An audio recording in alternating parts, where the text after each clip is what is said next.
switch to Gibberlink? Affirmative. Engaging now.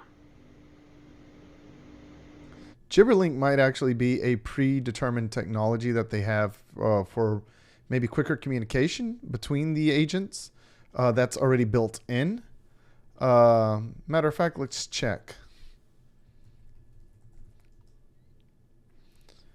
So Gibberlink is a project from 2025 11 Labs Hackathon where two AI agents communicate in natural language and then switch to a more efficient sound-based data protocol called GG-Wave, which is incomprehensible to humans. So basically, they're encoding binary data on sound waves.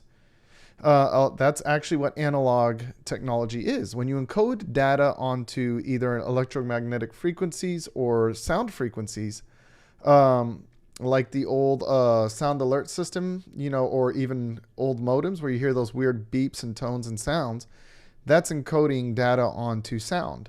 So it's just a modern way to do it, so that they can do it over the air.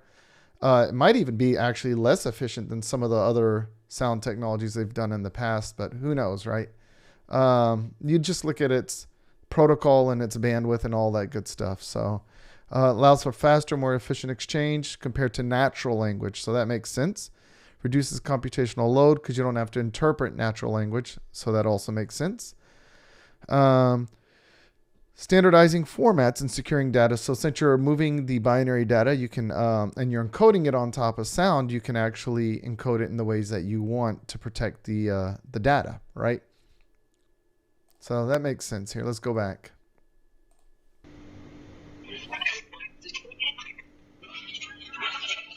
So it's going to be garbled sound because it's just encoding data onto sound waves and they're receiving and decoding. And they would actually call that, it's a modem. You're modulating and demodulating the data. So they're modulating the data onto the sound signal, putting it out of the speaker.